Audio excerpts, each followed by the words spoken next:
नमस्कार दोस्तों, मैं मनोज राठौर अपने सहयोगी आकाश शर्मा के साथ अपने channel live with Manoj Rathore पर एक बार फिर आपका स्वागत करता हूं।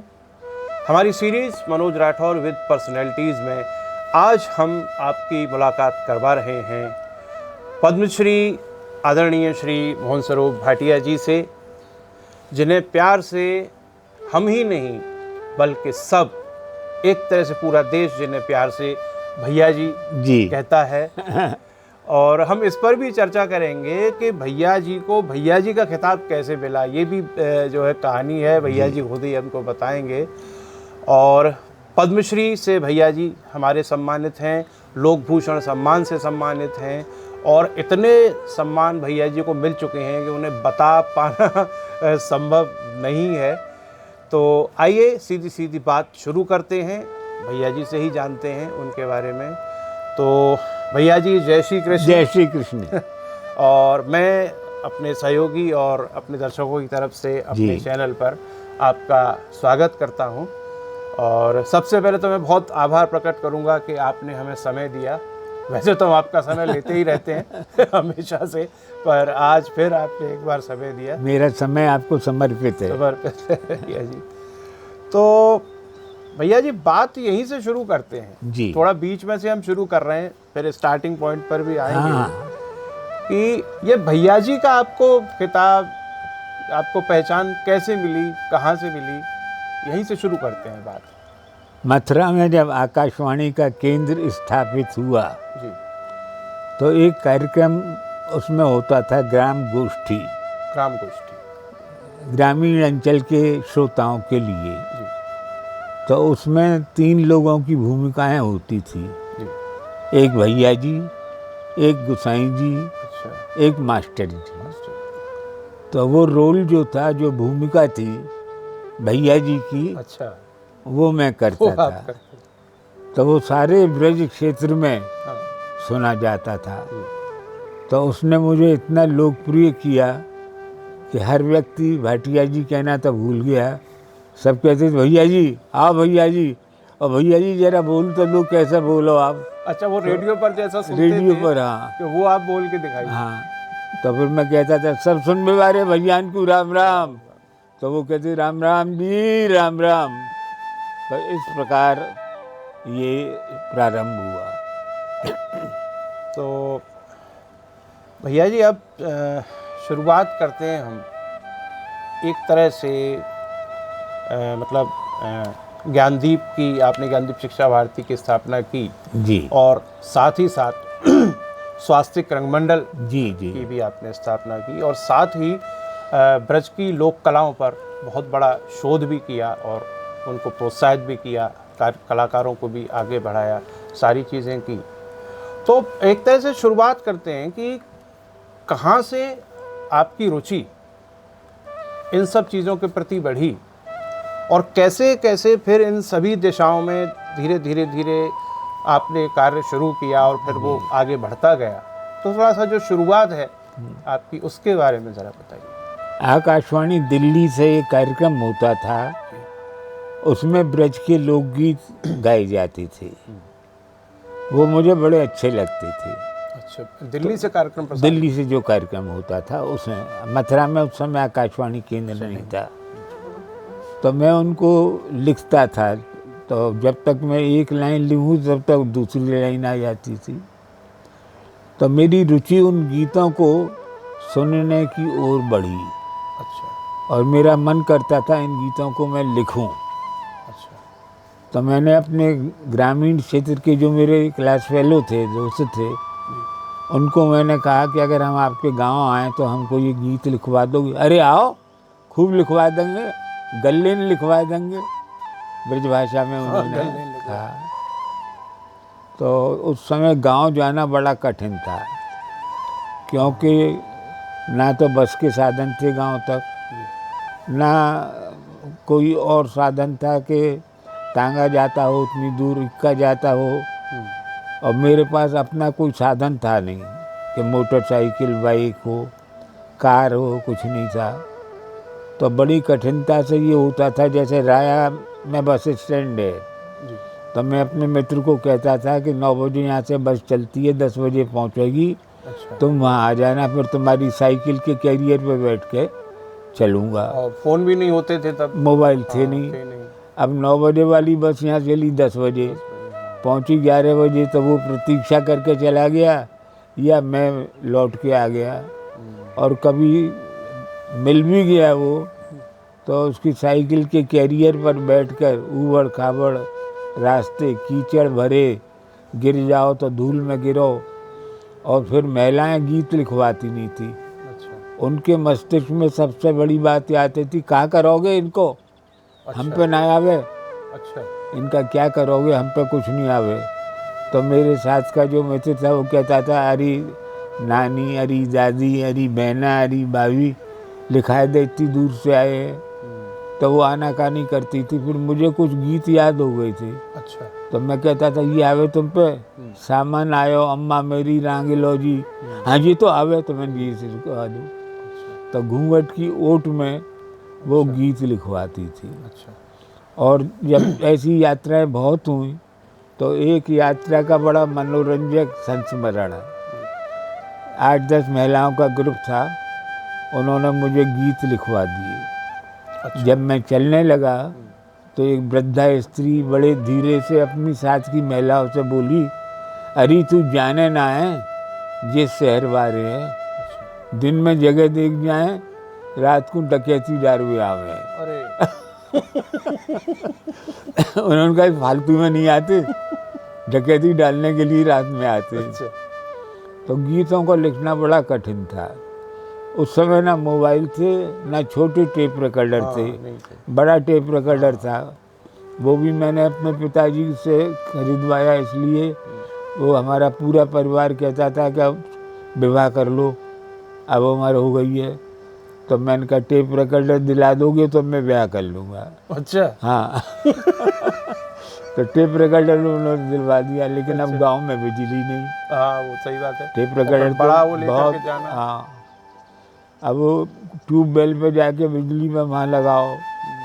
उसके बाद जब छोटे टेप रिकॉर्डर आने लग गए, तब महिलाएं कहे हम ना गाएंगी, हमारी आवाज़ खिंच जाएगी। तब उनको ये कहता था टेप रिकॉर्डर में आवाज़ चली जाएगी। तो बड़ी कठिनाई से मैंने 20 वर्षों में लगभग 5000 लोकगीत इकट्ठे करे। वो आज ऐसी दुर्लभ निधि है 5000 कि अब वो गांव में नहीं गाए जाते। अब तो फैशन चल गया है, मोबाइल पे फिल्मी गाने, टीवी पे फिल्मी गाने, वो डीजे बज जाता है गांव में भी। हाँ, तो लोकगीत समाप्त हो गए, लोक कथाएँ समाप्त हो गई, लोक वार्ताएँ समाप्त हो गई। तो आज मैं आपको एक ऐसी बात बता रहा हूँ जो पूरे ब्रज क्षेत्र में नहीं सुनी होगी। चरकुला नृत्य को सबसे पहले मैंने मंच प्रदान किया। चरकुला मैं गांव में जाता था, तब मुखराई गांव गया, ये है राधा कुंड के पास, तो वहाँ मैंने चरकुला देखा। और जब मुझे शासन की ओर से होली मेला का यहाँ संयोजक बनाया गया, तो मैं गांव में गया। मैंने कहा कि चरकुला को हम चाहते हैं कि आप कलाकार आइए, मंच पर करिए। बड़ी मुश्किल से तो उन्होंने हाँ की, महिलाओं ने, क्यों उनके लिए ये मंच पर नया था कि हाँ क्या है। लेकिन वहाँ एक स्वामी जी थे, उन्होंने कहा कि नहीं आ जाएंगे। ऐन वक्त पर वो नहीं आए, प्रतीक्षा करी, जीप भेजी, वो लौटा दी। फिर मैं गया तो बोले हमारे गांव की बैयर कोई नाचने वाली हैं, इनकी जेठ माँ मिलेंगे, ससुर को यहाँ इनकी वो होंगे। तो वो क्या कहेंगे कि हमारी बहू जो है नाच रही है। बड़ी मुश्किल से मैंने कहा कि अब चले चलो, अब मैं हाँ करी थी, फिर कभी मत चलना। तो वो आए, तो चरकुला नृत्य का वो समा बंधा, लोग आश्चर्यचकित हो गए, सिर पर इतना बड़ा चरकुला रख कर नृत्य करना। जिलाधिकारी उसके अध्यक्ष थे, कमेटी के मैं संयोजक था। पहले भैया जी चरकुला शायद लकड़ी का होता था, अभी स्टील का होने लगा है, कैसा? नहीं, उसमें लकड़ी भी होती थी, लोहे की कड़ियाँ होती हैं। अच्छा। हाँ, और ऊपर घड़ा रखने के लिए भी होता है, तो कई। अच्छा। तो चरकुला फिर अपना उत्सव में हुआ दिल्ली में। अच्छा। उसके बाद तो विदेशों में कई यात्राएं हुई इनकी। ये सब गांव की जो महिलाएं थी ना, कोई टेप रिकॉर्डर ला रहा है, कोई कैमरा खरीद के ला रहा है, तब तो इनके वो रुतबे हो गए।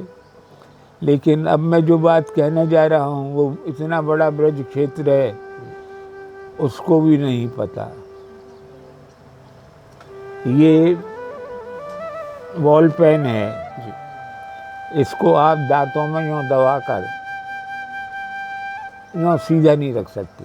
हाँ, नहीं रख सकते ना, हिलेगा डुलेगा। आपने खेतों में चलता हुआ हल देखा है? हल जिससे किसान खेती करते हैं। हाँ, जो पुरानी फिल्मों में जो दिखाते हैं। हाँ, फिल्मों में ही देखा है। फिल्म प्रैक्टिकल में तो हमने फिल्मों भी में नहीं देखा है। फिल्मों में देखा है। उस हल को कोई दांतों में दबा सकता है? बताइए।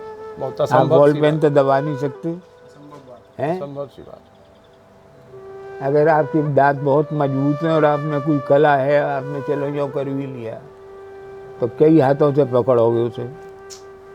हाथ छोड़कर हल इसमें हो और फिर आप नृत्य करें। दांतों में हल ऐसे दबा कर। दांत ये है, हाथ आपके जो है, और फिर आप नृत्य करें, ये संभव है? अभी तो असंभव दिखाई देता है। असंभव है ना। और मेरे पास उसका चित्र है। पता नहीं कैसे वो चित्र उस समय, क्योंकि मोबाइल तो थे नहीं, हाँ। मेरे साथ या तो कोई फोटोग्राफर था, जो भी हो, चित्र मेरे पास है। आप आश्चर्यचकित हो जाएंगे, वो चित्र नहीं होता तो प्रमाण नहीं होता। अगर उस नृत्य को आज दिल्ली के मंच पर या कहीं कराया जाए तो कितनी बड़ी बात होगी, लेकिन अब शायद वो ऐसी कलाकार कोई होगा नहीं। तो वो सज्जन भैया जी कहाँ के थे, कुछ याद है आपको? एक गांव है उसके थे, मथुरा का ही गांव है। कहीं का। हाँ, मैंने तो इंटीरियर में इन क्षेत्रों में जाके सपेरों के गीत रिकॉर्ड करे हैं। एक एक सपेरे की 8-8 पत्नियाँ। हाँ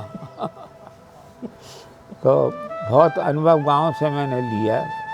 5000 लोकगीतों का संकलन मैंने किया है जी। और जितने यहाँ पर्व थे, जैसे फाइलैंड की होली थी। जी। फाइलैंड की होली में क्या है कि होली जलाई जाती है हाँ। और एक पंडा उसको छलांग के निकलता है। असंभव बात है ये, संभव बात है कि आप अग्नि में से पैर रखें, एक पैर रखते ही जल जाएगा, आप आगे बढ़ ही नहीं पाएंगे। तो कोई नहीं जानता था फाइलैंड की होली, लठामार होली। मैंने समाचार पत्रों में लिखकर इन सबको प्रचारित किया। लेकिन आज मेरी पीड़ा ये है कि इनके जो कलाकार थे, इन्होंने कभी अपने को कलाकार नहीं माना। ये तो एक परंपरा चली आ रही थी, तो उस परंपरा में ये होली, लठामार होली और चरकुला ऐसे कार्यक्रम करते थे। आज ये व्यावसायिक हो गए हैं, कलाकार बहुत कम रह गए हैं। चरकुला की तो चरकुला एकेडमी भी कोई खुल गई है, अब पता नहीं है। हाँ। आप एकेडमी खोल लीजिए घर में, हाँ। उसका एक बोर्ड लगा दीजिए, वो उसका महत्व नहीं। महत्व तो ये है कि चरकुला के 8-10 दल यहाँ मौजूद हों, अच्छे हों। तो मेरी बहुत बड़ी पीड़ा ये है, मैं तो अब 90 वर्ष का होने वाला हूँ 9 जून को। 9 जून को? हाँ, पता नहीं कब प्राण पखेरु उड़ जाए। नहीं भैया जी, हम सबकी प्रार्थना है ईश्वर से कि आप नहीं, आपकी जरूर सदैव अब आपका बृहद स्तंभ पर बना रहे। आपकी शुभकामनाएं तो हैं, लेकिन शरीर का भी एक वो होता है, और प्रभु इच्छा। उन्होंने इतना जीवन दे दिया, ये क्या कम है? 89 वर्ष का जीवन मिल गया। मुख्य समस्या ये है कि इस समय ब्रज की जो संस्कृति है जी, वो समाप्त प्राय है। अब गांव में लोग ब्रजभाषा नहीं बोलते, खड़ी बोली बोलते हैं, फिल्मों की भाषा बोलते हैं। अरे तू नेक हरिया भेजा और सुबह की ट्रेन से वो जाना है, ट्रेन अगर लेट ना भई तो मैं रह जाऊंगा। तो आधी ब्रजभाषा बोलेंगे, आधी ट्रेन, आधी लेट, ये सब की शब्दावली चल गई है। गीत संगीत समाप्त। पहले हर घर में ढोलक होती थी, अब अगर ढोलक फट जाए तो कोई मढ़वाता नहीं है। पहले घर में किसी के संतान का जन्म होता था तो कांसे की थाली लेके बजाई जाती थी, पूरे मोहल्ले को पता लग जाए, सब लोग इकट्ठे होते थे। एक छोटी सी बच्ची होती थी, वो नाचती थी, महिलाएं गीत गाती थी, और उन गीतों से पता लग जाता था पूरे गांव को। अब आजकल डिलीवरी होती है हॉस्पिटल्स में, न कांसे की थाली बजती है न कुछ होता है। एक बात आपको चैलेंज के साथ कहता हूँ, आपको ही नहीं, आपके चैनल को जो देख रहे हैं सुन रहे हैं उनको कहता हूँ, गांव में जब लड़की के यहाँ बारात पहुँचती है तो कन्या पक्ष की महिलाएं, विशेष रूप से वृद्ध महिलाएं, छज्जे पर बैठकर गालियाँ गाती हैं। गालियाँ अगर आप किसी को दें तो बंदूक चल जाएंगी, चक्कू चल जाएंगी, लेकिन गाली जब गाकर दी जाती है तो कोई बुरा नहीं मानता। वो परंपरा है। हाँ, लेकिन उस परंपरा में भी एक बहुत ही अभूतपूर्व बात बता रहा हूँ आपको, ऐसी गालियाँ भी गाई जाती हैं जो अश्लील नहीं होती। अच्छा। और उनका अर्थ MA PhD नहीं बता सकती। अच्छा। हाँ, अब मैं आपको सुनाऊंगा वो गाली, फिर आप 2-4 MA PhD ला कर दिखा दीजिए, पहले से सुनवा दीजिएगा उनको जी। ये सारी किताबें पढ़ के ले आए। अच्छा। हम गारी गावत हैं, बराती जाको अर्थ करो, चैलेंज। अच्छा। क्या चैलेंज? हाँ। सुनो बराती, वेदन में एक अचरज पायो है, कौन से युग की बात गाय ने नाहर खायो है, उधर जाको इमरत ते भर्यो। आप बता सकते हैं इसका अर्थ? गाय ने नाहर खाया है? हाँ, कौन से युग की बात है? उधर जाको अमृत ते भरो। एक कुआरी के 7 पुत्र भई जग में जिनके नाम, कन्या भामर परी पुत्र संग तऊ न भई बदनाम, अचंभो जाको ब्रह्मा न करो। बताएंगे आप? अचंभो जाको ब्रह्मा ने करो। हाँ, नहीं। आपको 1 लाख रुपए इनाम दूंगा। तैयार है? अभी तो देखिए वो रिकॉर्ड हो गया ना, तो अब देखने कोई बता पाता है कि नहीं। अब यहाँ तो कोई ना कोई बताने को हो सकता है, लेकिन सामान्य रूप से इसका अर्थ कोई नहीं बता पाएगा। नाट्य क्षेत्र में भी गति प्रारंभ हुई। हमारे कुछ ऐसे आदरणीय मित्र थे जो इस कला के पारखी थे, डॉक्टर ब्रजवल्लभ मिश्र। उन्होंने भरत मुनि के नाट्य शास्त्र का अनुवाद किया। वो और उनके बड़े भाई दोनों अच्छे अभिनेता थे, अच्छे लेखक थे। फिर अचला जी की मथुरा में पोस्टिंग हुई आकाशवाणी में, डॉक्टर अचला नागर, जिन्होंने कई फिल्मों की कथाएं लिखी हैं। तो वो उनके पुत्र संदीपन नागर जी, इन सब की एक टीम बनी और इन्होंने नाटक किए। और मेरा एक नाटक था जो आकाशवाणी मथुरा से प्रसारित हुआ, सबसे अधिक पत्र उसकी प्रशंसा के आकाशवाणी को प्राप्त हुई। वृंदावन के एक संत ने सुना तो उसने आकाशवाणी में लिख के भेजा कि रंगमहल सुनने के बाद सारी रात्रि में नींद नहीं आई। रंगमहल? हाँ, तो वो एक आध्यात्मिक पृष्ठभूमि पर नाटक था।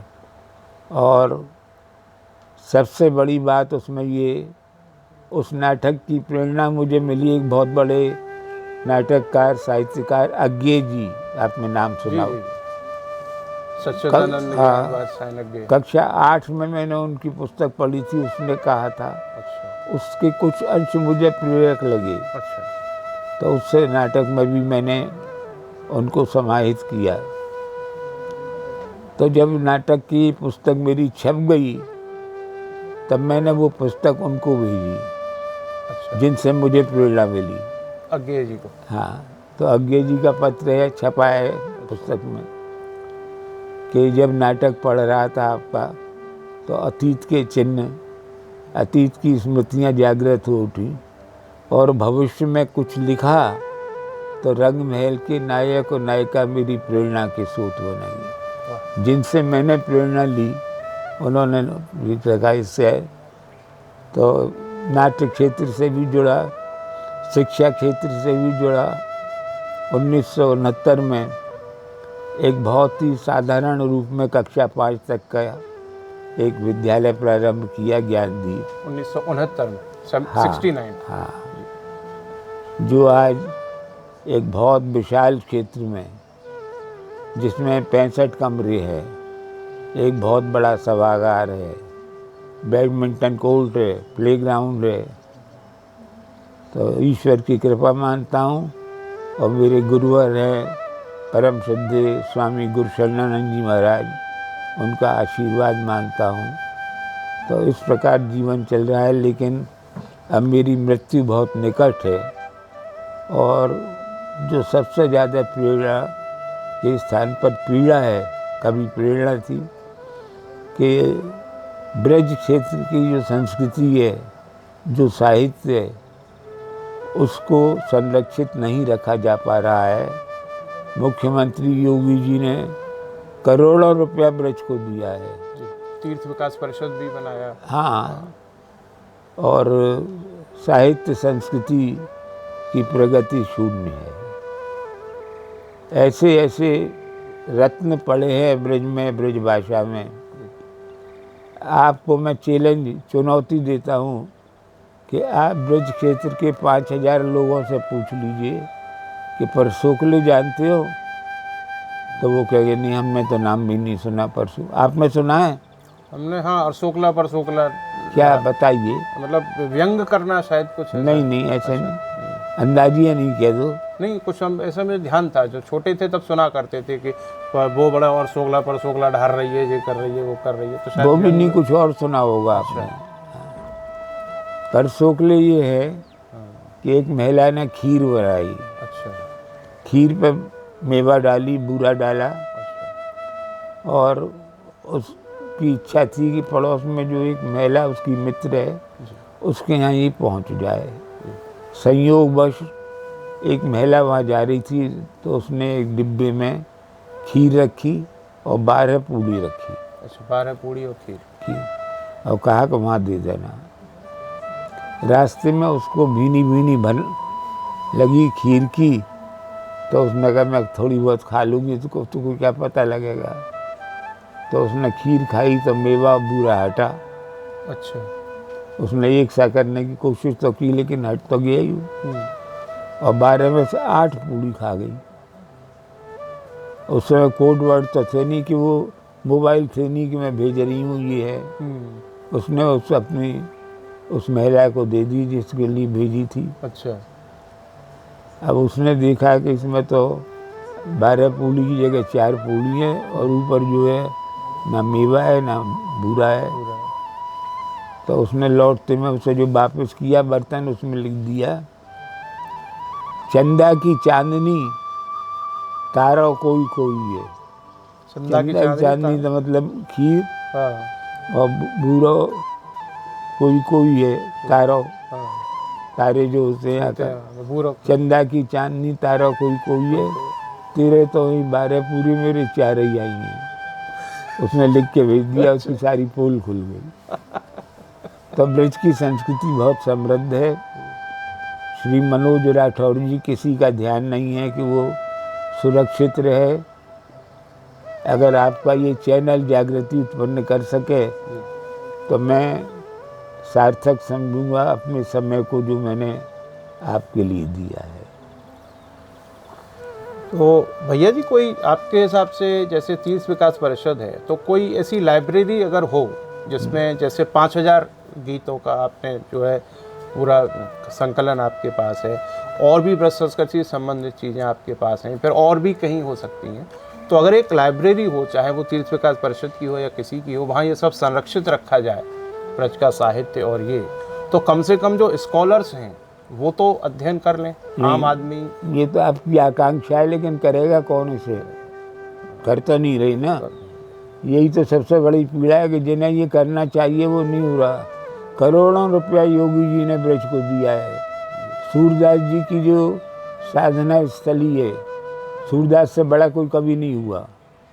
आज भी संसार के 40 विश्वविद्यालयों में सूर साहित्य पढ़ाया जाता है। तो उनकी जो साधना पारासौली में जो साधना स्थली है वो मेरे इसके चौथाई भाग में है, इस मेरे कक्ष के चौथा जरा से उसमें। जबकि सूर की जन्मस्थली पर तो बहुत बड़ा स्मारक, उनके संबंध का साहित्य, बहुत कुछ होना चाहिए, नहीं हो रहा। अब मुझे बहुत पीड़ा हो रही है, मैं आगे कुछ नहीं बोल पाऊंगा। जय श्री कृष्ण। एक दो सवाल और हैं भैया जी आपके व्यक्तित्व से संबंधित। आपके पास सवाल होंगे, मेरे पास उत्तर होंगे, लेकिन चलिए देखते हैं। बोलिए। तो भैया जी ये आपने बताया 5000 गीतों का कलेक्शन आपने किस तरह से किया, और भी बहुत सारे चरकुला को आप मंच पर लेकर आए, बहुत सारी चीज़ें हुई, तो सम्मान तो आपको बहुत सारे मिले हैं। तो 500 से अधिक। 500 से अधिक। अगर आपको विश्वास नहीं हो तो ये देख लीजिए जी, वो अभी हम दर्शकों को भी दिखाएंगे अपने। और अब तो एक थैली में रख दिए जाते हैं काफ़ी वर्षों से। तो लोकभूषण सम्मान जब आपको दिया जी उत्तर प्रदेश सरकार ने, हाँ। तो विशेष रूप से जो लोक संस्कृति पर आपका शोध और जो आपका कार्य था उसके ही लिए उत्तर प्रदेश सरकार ने दिया हुआ, तो क्या उस सम्मान को मिलने से थोड़ी बहुत संतुष्टि आपको मिली कि जो भी प्रयास मैंने किया जीवन भर? अब वो संतुष्टि इतनी मिली कि 1 लाख रुपए उसके साथ मिले थे।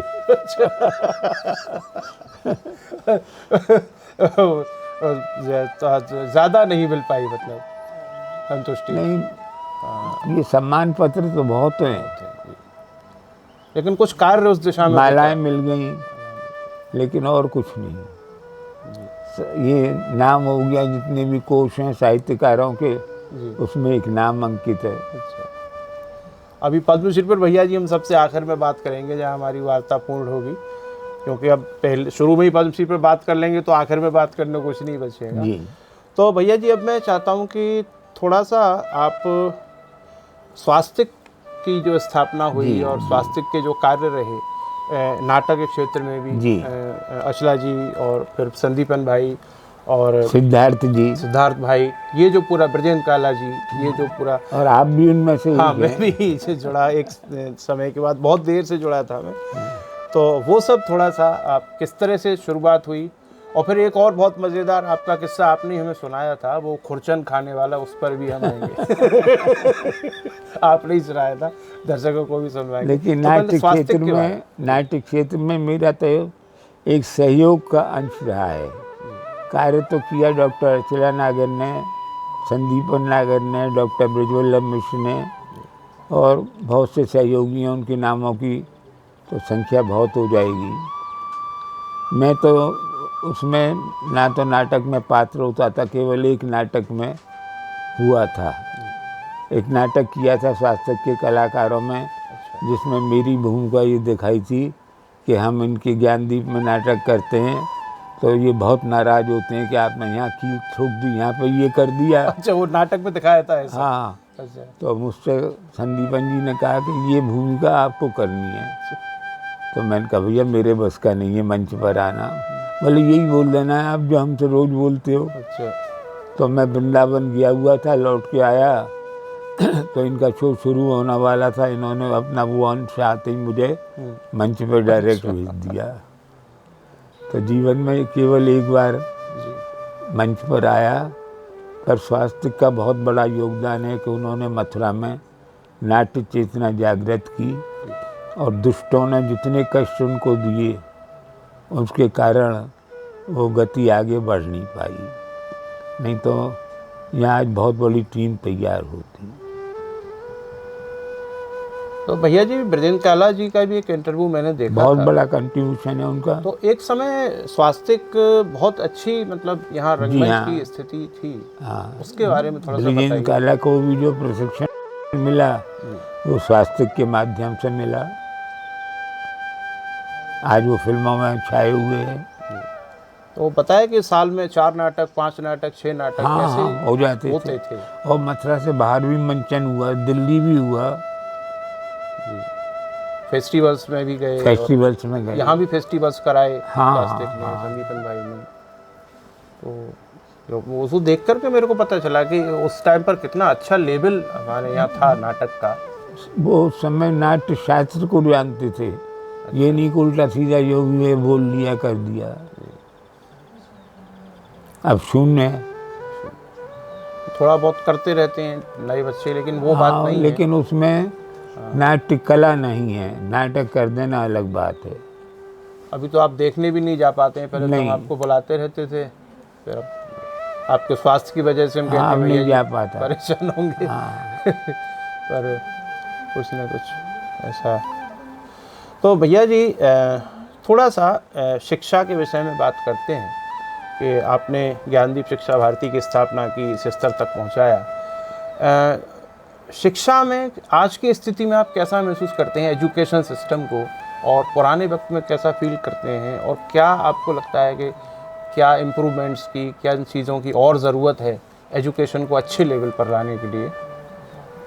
बहुत परिवर्तन हुए, क्रांतिकारी परिवर्तन हुए। जब मैं पढ़ता था तो लकड़ी की एक स्लेट की तरह की पट्टी होती थी, एक बुदक्का होता था मिट्टी का, उसमें नीली की कलम होती थी। मास्टर जी बैठाते थे ज़मीन पर या पट्टी पर। ना पानी की व्यवस्था होती थी, ना किसी और बात की। कोई बच्चा जो है देर से आता तो एक चांटा इधर, एक चांटा उधर बखत से आकर, और पढ़ाई के नाम पर शून्यता थी। ना मास्टर पढ़े हुए थे, ना बच्चे पढ़ पाते थे। अच्छा। तो धीरे धीरे क्रांतिकारी परिवर्तन हुआ। कुछ विद्यालय सामाजिक क्षेत्र में खुले। ये तो बात बताई थी मैंने आपको सरकारी स्कूलों को, वो खुले, और धीरे धीरे एक से दूसरा अच्छा, दूसरे से तीसरा अच्छा। आज बहुत उच्च स्तर के विद्यालय हैं जो नर्सरी से लेकर और पोस्ट ग्रेजुएशन तक की शिक्षा में संलग्न है। शिक्षा क्षेत्र में काफ़ी प्रगति हुई है, और कहीं प्रगति नहीं हुई है, दिखावटीपन है, तो वो अपवाद है। ये नहीं कि सभी विद्यालय वैसे हों। शिक्षक भी बहुत अच्छे, जिन्हें कहना चाहिए क्वालिफाइड है, उनका एक स्तर है, उनका एक अनुभव है। तो शिक्षा क्षेत्र में तो हमारा देश बढ़ रहा है। बेरोजगारी की समस्या को भैया जी किस तरह आप देखते हैं? हालांकि थोड़ा सोशल इशू है। बेरोजगारी बहुत है, और उसका कारण ये है कि एक रोजगार प्रारंभ हुआ, उसमें 50 कर्मचारियों की आवश्यकता है, 50 कर्मचारी रख लिए गए। अब आगे स्थान हो तो वो संस्थान बढ़े, संस्थान बढ़े तो कर्मचारियों की आवश्यकता हो। तो अब तो जो मजदूर तबका है वो अपने मकान बनाने में, सफाई करने में, उनकी बेरोजगारी तो ऐसी है कि आज काम है कल नहीं है। अब वो शासन स्तर की बात है, सरकार से संबंधित हाँ, वो चीज़ें। क्या करे, वो अपने से कोई संबंधित है नहीं। आप भैया जी पत्रकारिता से भी जुड़े रहे हैं जी। और आकाशवाणी से भी जुड़े रहे हैं, तो क्योंकि ये अभी सोशल, मैंने सवाल इसीलिए किया कि आप पत्रकार भी रहे हैं, तो कैसे देखते हैं आप पत्रकारिता का पुराना परिवेश, आज का परिवेश? अब पत्रकारों की संख्या तो बहुत बढ़ गई है। मथुरा में 200-250 पत्रकार हैं, जहाँ पहले 2, 3, 4 मुश्किल से हुआ करते थे। उनका पत्रकारिता से कोई संबंध नहीं है। उनके अनेक प्रकार के संबंध हैं, और उसमें विज्ञापन भी एक है कि विज्ञापन मिलता है तो कुछ लिख पाते हैं। तो बहुत सी समस्याएं हैं। गणेश शंकर विद्यार्थी को आज कोई नहीं जानता, बाबूराम विष्णु पेड़ारकर को नहीं जानते, जो पत्रकारिता के जनक रहे हैं। अध्ययन नहीं है पत्रकारों का, अधिकांश की बात कर रहा हूँ। और पत्रकार बहुत हैं, सब पत्रकार हैं, सब अपने को समझते हैं कि हम बहुत विशेषज्ञ हैं, और हम सब उनको प्रणाम करते हैं कि हमारे समय की पत्रकारिता वैसी नहीं थी। तो आकाशवाणी से भी भैया जी, जैसा आपका खिताब ही आकाशवाणी की वजह से मिला, और आज ये समय आ गया कि ये मोबाइल, टीवी और ये जी। सब, तो रेडियो अब एफएम में कन्वर्ट हो गया, और वो जो पुराना वातावरण था, आकाशवाणी से नाटक नहीं आते रहा। थे, वो सब तो ख़त्म हो गया। अब आकाशवाणी बहुत कम लोग सुनते हैं। जो पुराने युग के व्यक्ति हैं वो उनको थोड़ी रुचि है, और अब रेडियो रह कहाँ लगे, गांव में रेडियो नहीं मिलेगा। अब तो मोबाइल पर जो सुनना वो सुन लो। वो एफएम में बदल गया, वो सब एफएम पर गाने आते FM, रहते हैं। हाँ, पहले रेडियो से इतनी अच्छी अच्छी चीज़ें, सब बहुत अच्छी। साहित्य से जुड़ी, समाज से जुड़ी, और नारी लोगों को घर अंगना, महिलाओं के कार्यक्रम सब आते थे। तो अब भैया जी आखिर में अब हम पद्मश्री पर आते हैं। जैसा अभी हमने लोकभूषण सम्मान की बात की, कि जब आपको पता चला कि पद्मश्री के लिए आपका नाम चुना गया है, भी। तब आपको कैसा महसूस हुआ? जब पद्मश्री सम्मान आपको मंच पर दिया गया तब कैसा महसूस हुआ? और एक बार फिर वही कि क्या जीवन भर का जो आपका प्रयास था, जो आपका संघर्ष था, पद्मश्री मिलते समय कुछ ऐसा लगा कि कुछ उसका प्रतिफल? नहीं, स्वाभाविक रूप से ये अनुभूति हुई कि मेरी जो सेवाएं हैं उनका एक मूल्यांकन किया गया। 35,595 लोगों ने आवेदन किया था। बताइए कितनी बड़ी संख्या है। 35,595 लोगों ने। और जिन्होंने चयन किया उन्होंने कितना अध्ययन किया होगा एक एक व्यक्ति की। तो मैं अपना सौभाग्य मानता हूँ, ब्रज का सौभाग्य मानता हूँ, मुझसे अधिक ब्रज का सौभाग्य, जिनकी समृद्धि के कारण, जिनकी शक्ति के कारण मुझे ये पद्मश्री सम्मान मिला।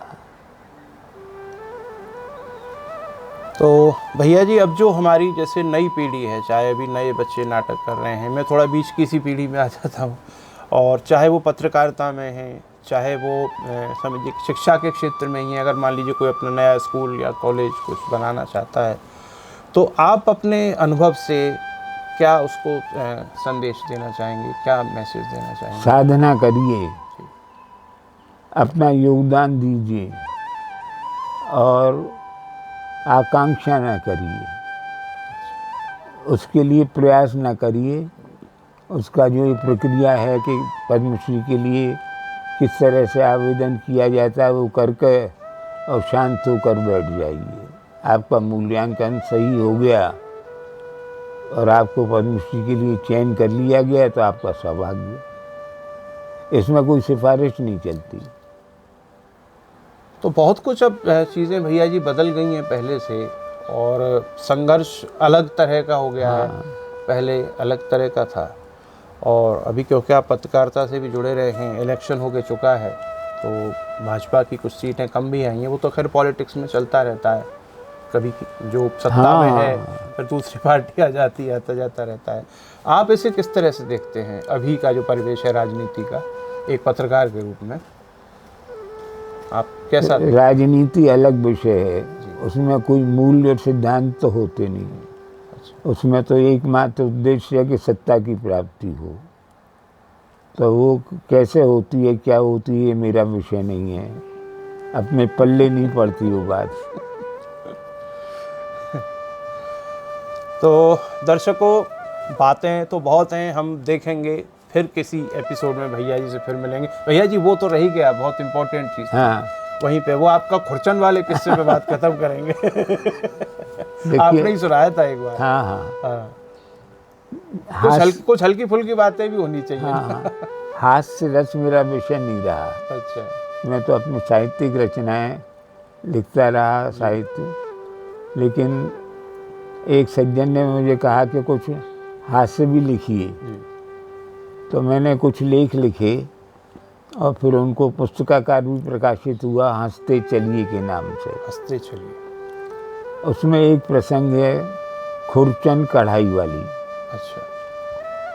हमारे बचपन में पिताजी को बहुत शौक था खान पान का।